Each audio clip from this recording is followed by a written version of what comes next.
Bonjour, bonjour, bienvenue à toutes et à tous sur Cocotte TV. On est au Computex 2023, on est chez Cooler Master, dans les bureaux de Cooler Master à Taipei. Et on va vous présenter tous les nouveaux produits de la marque pour ce Computex 2023. C'est tout de suite, c'est maintenant. On est chez Cooler Master, on commence avec la première nouveauté, on va faire ça étape par étape pour ne rien oublier. On commence avec le Cube 500.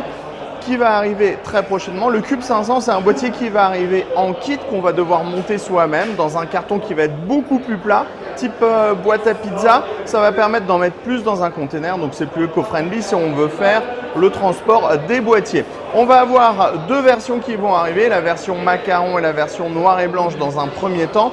Le boîtier va être livré avec un ventilateur de 120 mm en ARGB avec 6 panneaux d'une couleur différente qui rappelle les coques des macarons, et on aura une version noire et blanche plus classique. À l'intérieur, on peut mettre de la carte graphique full size, c'est compatible ATX. Il faudra monter les accessoires au fur et à mesure, comme une petite poignée de transport en plus à l'avant. On va quand même avoir de l'USB type C, deux USB 3.0, et après à l'intérieur du châssis, ça va se monter comme on veut et dans le sens qu'on veut. Si on veut mettre les cartes graphiques à 90 degrés, on pourra retourner les slots, on pourra mettre du 240 mm dans la partie haute, du 240 mm à l'avant. Au niveau des tarifs pour ces cubes 500, on sera sur 99 € en version noire et blanche et 104,90 € en version macaron. On enchaîne avec Frameworks Mainboard Case. Alors en fait, Frameboard, c'est une société aux États-Unis qui propose de faire des PC DIY. Et en fait, on va venir changer uniquement l'unité centrale du PC. Alors pourquoi on parle de ça avec Cooler Master? C'est tout simplement parce que Cooler Master s'occupe de tout ce qui est partie refroidissement, mais également du boîtier qui est à l'intérieur. Sur le boîtier, on va retrouver les ports sur le côté comme les USB type C, ou encore le HDMI ou l'USB 3.0. Et après, à l'intérieur, on va retrouver le ventilateur, la carte mère, le système de stockage avec un SSD NVMe. Ensuite, on va avoir les memory modules et tout ce qui va être petit module pour le Wi-Fi. Donc, ça va se développer. Ça se développe pour le moment aux États-Unis. C'est en train d'arriver à Taïwan et ça devrait se développer dans le reste de l'Europe très prochainement. On enchaîne avec deux grosses nouveautés à boîtier, à savoir le concept high-end qui est sur ma droite, qui est donc un boîtier qui va arriver avec absolument tout installé à l'intérieur. Donc on a un design déjà qui est très travaillé. C'est inspiré par les bureaux de Cooler Master. On a les coordonnées GPS justement des bureaux de Cooler Master ici à Taïwan. Ici, c'est couleur soleil, c'est la couleur que prend le bâtiment une fois que le soleil se reflète dessus. Et on est sur un boîtier qui va mettre en avant en fait la configuration en interne. Donc c'est pour ça qu'on a une sorte d'éclairage studio sur le côté droit. Et avec cet éclairage studio, on va venir éclairer uniquement le centre de la configuration avec la partie hardware. Vous le voyez, il y a autre chose de très intéressant sur cette configuration, c'est que les câbles ici pour la fixation sont déjà tous en place, donc l'alimentation est en place et on a les ports qui viennent ressortir directement sur le plateau de la carte mère, et on va juste venir en fait intégrer des petits câbles comme ça pour pouvoir relier le 24 broches ATX de l'alimentation à la carte mère. Ce qui fait qu'on va avoir un plateau qui est ultra propre avec très peu de câbles. On va également avoir une compatibilité avec du radiateur de water cooling en 420 mm sur le côté droit et 420 mm dans la partie haute. Ça va arriver livré avec beaucoup de ventilateurs. Il faut savoir que ça va même être livré en fait en package avec le boîtier, une alimentation 1300 watts en ATX 3.0 en platinum, les câbles modulaires et gainés et le water cooling en 420 mm. Et au niveau du tarif, on devrait être aux alentours des 1000 € pour cette version max. On aura un boîtier qui sera un peu plus mainstream, donc ça sera un TD500 Mesh Hyper Arc Edition. On va retrouver un petit peu en fait la même idée de concept sur ce boîtier, c'est-à-dire que vous le voyez ici, on retrouve les ports pour la carte mère et le connecteur pour la carte mère ici, et on vient brancher le petit câble. Pareil au niveau des deux connecteurs ici pour le CPU, les deux connecteurs là pour la carte mère, et pareil ici pour le 12VH Power et les ATX 3.0. Ce qui fait que le boîtier, là encore une fois, a son alimentation qui est livrée ici. On a la carte mère, On a les ports, on n'a donc même plus besoin de passer par l'arrière du plateau de la carte mère et il n'y a donc plus besoin de s'occuper du cable management. Normalement, c'est beaucoup plus simple. Sur cette version TD500, on sera aussi sur un boîtier qui va arriver en bundle complet avec water cooling en 360 mm à l'avant. Alimentation qui sera en Gold 850 watts ATX 3.0. Et on aura donc tous les connecteurs et les petits câbles modulaires comme on vous l'a dit. Et l'idée du tarif serait de tourner autour des 500 € pour cette version. Et là aussi, vous voyez, l'idée c'est qu'on n'a tous les câbles passent par ici. Le 12VH Power est à 90 degrés, ce qui est une très bonne idée. Et donc en fait, on n'accède plus au panneau ici. Même s'il y a de la ventilation qui est disponible, on ne passera plus par ce panneau-là, on ne le démontera plus puisque toute l'organisation des câbles se fera normalement et classiquement. On continue avec du boîtier ITX avec le Encore 100 Max. Alors on est sur un boîtier qui va être avec des parois en aluminium à l'extérieur, ultra orienté airflow avec un système de water cooling ici dans la partie haute, une alimentation qui va venir ici sur le côté et une carte mère qu'on va retrouver là. Hop, voilà, on a ici la machine démontée. Donc on a un IO water cooling en 120 mm ultra fin dans la partie haute avec un ventilateur en dessous qui va pousser l'air vers l'extérieur. Ensuite on va retrouver une alimentation SFX sur le côté gauche avec l'emplacement pour pouvoir installer la carte mère juste en dessous de l'alimentation. Ensuite, on va retrouver une partie droite qui va être intégralement dédiée à la carte graphique. Cette partie droite va intégrer un Riser PCI Express et on va avoir 2 slots d'extension mais qui sont compatibles 3 slots. Pourquoi compatibles 3 slots? Parce que si vous regardez bien entre les deux boîtiers, vous allez voir qu'il y en a un qui est plus large à gauche et l'autre qui est plus large à droite. C'est tout simplement parce qu'on peut décaler le pied ici de 2 cm pour pouvoir gagner 2 cm pour pouvoir mettre de la 4090 et en fait la partie en aluminium va quand même venir recouvrir l'acier et on ne verra pas que le panneau est ouvert, donc c'est plutôt une solution qui est intéressante puisque ça va permettre de pouvoir upgrader sur de la grosse carte graphique tout en ayant le même boîtier. Il faut savoir aussi que tout s'ouvre alors sans vis, voilà, hop, vous avez vu. Pas besoin de vis pour ouvrir les panneaux et cela que ce soit à gauche ou à droite, ce qui va permettre un montage beaucoup plus facile. Au niveau du tarif, il faut savoir que ça va arriver directement livré avec une alimentation, le water cooling IO. On aura le boîtier, le tout sera prémonté et on sera sur un tarif de 369 €.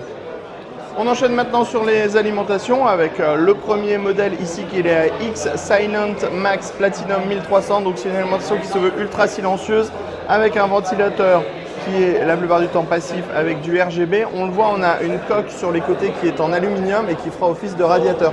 De cette alimentation a été dérivé le modèle X Silent Passif. 750 watts, pas de ventilateur, on est sur du 80 plus Platinum ATX 3.0 12VH Power. On va un petit peu plus loin pour les autres alimentations puisqu'il y en a beaucoup à voir.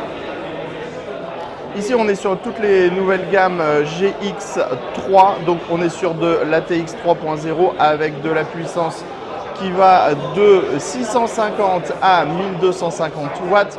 Ensuite, on va avoir les nouvelles V1600 avec un modèle Platinum en 1600 watts maximum avec une énorme grille de dissipation pour faire le moins de bruit possible. Bien sûr, on va retrouver la V500, la VSFX en version ATX 3.0. Ici, on va aussi avoir de la grosse puissance en SFX puisqu'on aura sur ce modèle-là 1100 et 1300 watts, ce qui est colossal. On sera toujours bien sûr ATX 3.0 12VH Power. Et on va voir aussi chez Cooler Master la généralisation des câbles à 90 degrés pour avoir une installation qui est beaucoup plus propre au niveau de la carte graphique et sans avoir le câble surtout qui est plié. On passe maintenant au Water Cooling Custom, puisque Cooler Master va se lancer dans le Water Cooling Custom. On vous montre tout d'abord les 2 loops qui ont été créés.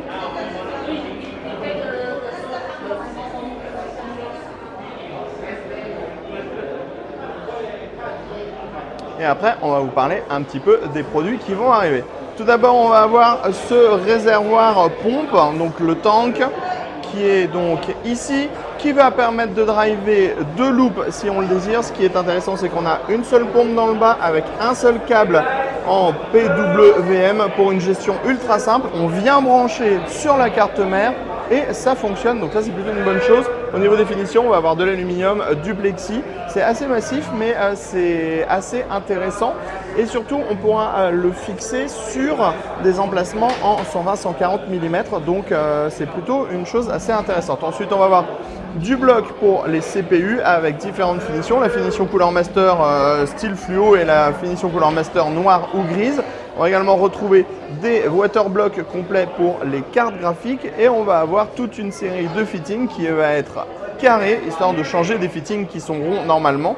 Ensuite, on aura les radiateurs. On sera sur du radiateur full cuivre avec une très grosse densité au niveau des ailettes, vous pouvez le voir.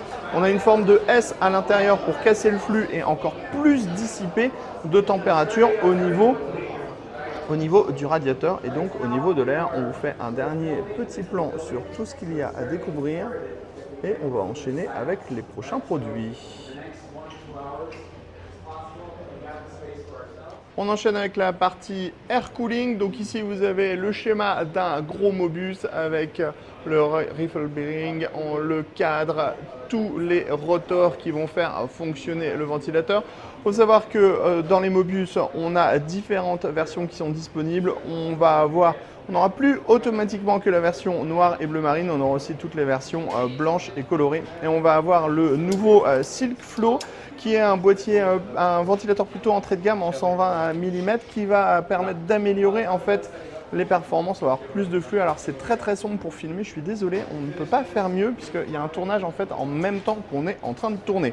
Ensuite, au niveau du water cooling IO, on va avoir le nouveau Master Liquid 360 Atmos avec un design qui est plutôt sympa, qui utilise des matériaux recyclés. Donc on est à peu près à 80% de matériaux recyclés pour le plexi, cette partie-là. Il faut savoir que 95% des matériaux du métal du water cooling va pouvoir être recyclé. On a des petits anneaux qui vont permettre de maintenir les tuyaux et vraiment il est assez joli. Il sera disponible en 360 mm max et on retrouvera bien sûr plein d'autres couleurs. On va aussi avoir le Master Liquid Core White qui va arriver, qui va permettre d'avoir une version noire, une version blanche avec un tarif un peu plus entrée de gamme, un design qu'on trouve assez sympa avec du RGB et un top de pompe qui est bien travaillé. On continue, regardez, on a de la chance, il y a le tournage qui arrive, donc on a récupéré l'éclairage en même temps, ça c'est plutôt pas mal.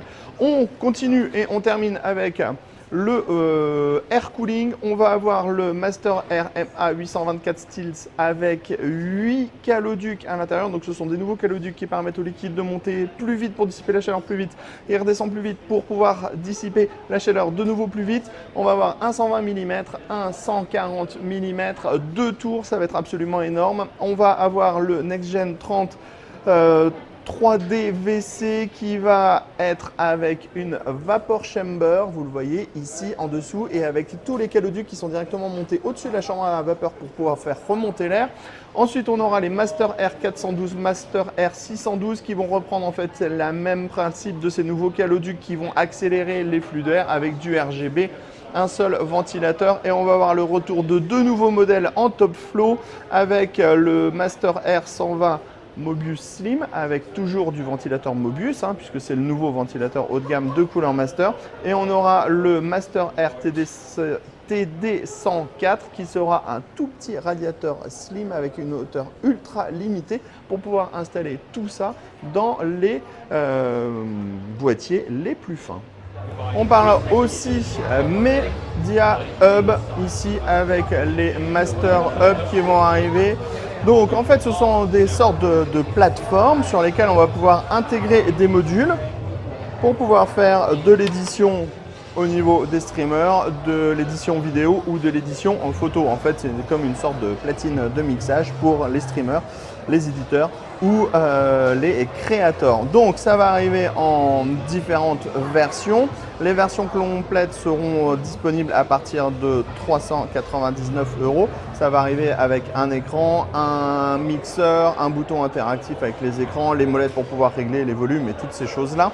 Et on pourra ensuite ajouter d'autres modules si on le veut. Donc ça marche très simplement, c'est tout simplement aimanté comme ça et on remet les modules les uns au-dessus des autres. Ça va également arriver avec toute une suite logicielle qui va permettre une gestion plus simple et cette suite logicielle va aussi permettre de gérer plus facilement tous les environnements des éléments Cooler Master. On vous montre ici la version avec le petit clavier. C'est plutôt quelque chose qui est assez joli. On va avoir différents pieds pour pouvoir avoir différentes inclinaisons et pour pouvoir ainsi avoir le réglage optimal pour pouvoir streamer ou éditer. Allez, on vous montre les derniers produits qu'on avait envie de vous montrer au Computex 2023 chez Cooler Master. On est donc là sur le DIN-X. Le DIN-X, en fait, c'est cette énorme grosse structure en acier avec un siège ici, des vérins hydrauliques. C'est tout simplement pour faire de la simulation auto. Donc on pourra y mettre par exemple 3 grands écrans pour avoir une vue à 360 degrés sur le simulateur. On pourra y fixer un siège, un volant, on pourra y fixer les pédales. Bien sûr, ça bouge dans tous les sens. On a une structure en acier qui est absolument énorme derrière pour que ça soit ultra résistant. En même temps, ça a besoin d'être résistant puisque ça bouge dans tous les sens. Et on sera sur un tarif de 2000 € pour ce type de modèle. Alors, on va continuer dans les choses hyper grosses avec le Orbex. Le Orbex, c'est une sorte de gros siège mécanique qui monte, qui descend avec un écran à l'intérieur et vous êtes installé dans un super siège avec un super cuir Nappa de super qualité, avec un bureau que vous pourrez régler absolument dans tous les sens, avec un chargeur QI. Bref, on est sur le Orbex. Orb-X, parce qu'à l'anglais ils le prononcent un petit peu différemment. Et donc au niveau du tarif, c'est juste 18 000 € tout simplement. Ensuite, on vous remonte le Sneaker X. Le Sneaker X, ça devrait arriver à partir du mois de juin en France. Le Sneaker X, c'est un boîtier en forme de basket qui est au format ITX, qui pourra être customisé. Là, on est sur la version Lakers. Donc, ça arrivera uniquement en système complet et préassemblé chez les e-commerçants français. Et ça devrait faire des choses qui sont absolument pas mal. Le style est vraiment très sympa. Alors, toujours au niveau des boîtiers qui changent un peu, on vous montre le Shark X qui lui aussi devrait arriver à la même période que le Sneaker X. Donc, on est vraiment sur du boîtier ultra travaillé en ITX. On les avait déjà montrés, on les avait déjà vus au CES à Las Vegas.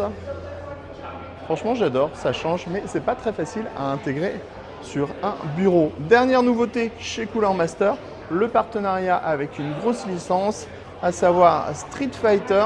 On va avoir des tonnes de produits dérivés du célèbre jeu de baston où on se fout sous la tronche toute la journée. On va avoir des boîtiers spécifiques, on va avoir des water cooling spécifiques, des ventirades, des alimentations. On aura également du clavier, des sièges gamer. Voilà, on vous montre le dessus de certains ventirades. Franchement, c'est assez joli, c'est assez stylé. Voilà, ici le siège Chun-Li. À gauche, on était plutôt sur Ryu. Voilà, on voit la suite des boîtiers. Donc on devrait en reparler, on va dire fin juin en France, puisque normalement Cooler Master devrait faire un événement pour montrer et présenter tous ces nouveaux produits. Pour Cooler Master, on a fait le tour. Sur ce, on vous dit à très bientôt.